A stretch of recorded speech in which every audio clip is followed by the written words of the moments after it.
Magandang tanghali, kumusta po? Narito po ulit ang update natin para sa lagay ng ating panahon.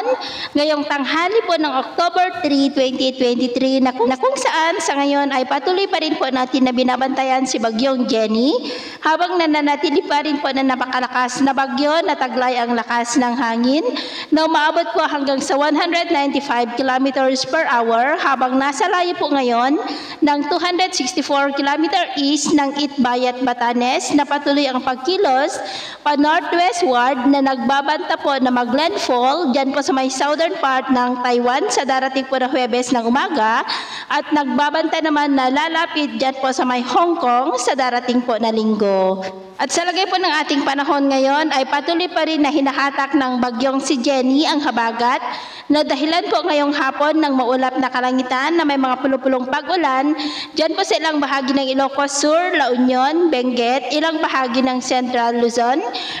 Metro Manila, Calabarzon, Mimaropa, ilang bahagi ng Bicol Region, Panay Island, ilang bahagi po ng Negros, Leyte, ilang bahagi lamang ng Samar, Zamboanga Peninsula, Northern Mindanao, Caraga at ilang bahagi po ng Davao Region. At dahil naman po kay Bagyong Jenny ay nakataas po ngayon ang Tropical Cyclone Wind Signal number 2 dyan po sa may Batanes at Signal number 1 naman po sa may Cagayan. Kasama na po ang Babuyan Islands, the northern and eastern portion po ng Isabela sa may Maconacon, Divilacan, Palanan, Santa Maria, San Pablo, Tumawini, Cabagan, Ilagan City, San Mariano, Santo Tomas, Dinapigue, Benito Soliven, Nagilian, Gamu, Quirino, Delfin Albano, Quezon, Malig, maging po dyan sa may Apayao, the northeastern portion ng Abra sa may Tineg, Lacob, Malibcong, and the northern portion of Kalinga sa may Balbalan, Pinukpok, Rizal, City of Tabuk at maging po sa may Ilocos Norte.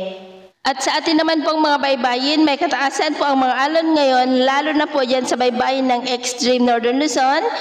Cagayan, Ilocos Norte at sa silangang baybayin po ng Luzon na ang mga alon dyan ay posibleng aabot hanggang po sa 2.5 to 5 meters height. Kaya iwasan po muna natin ang papalaot, lalo na po dyan sa mga may kulay pula para mas makaiwas sa mga sakunang pangkaragatan. So, yun po ng latest update natin sa araw na ito. At ako po muli si James na nagsasabing, sa kahit na pagsubok po na darating sa ating buhay, wag po tayong mawawalan ng pag-asa. Thank you and God bless!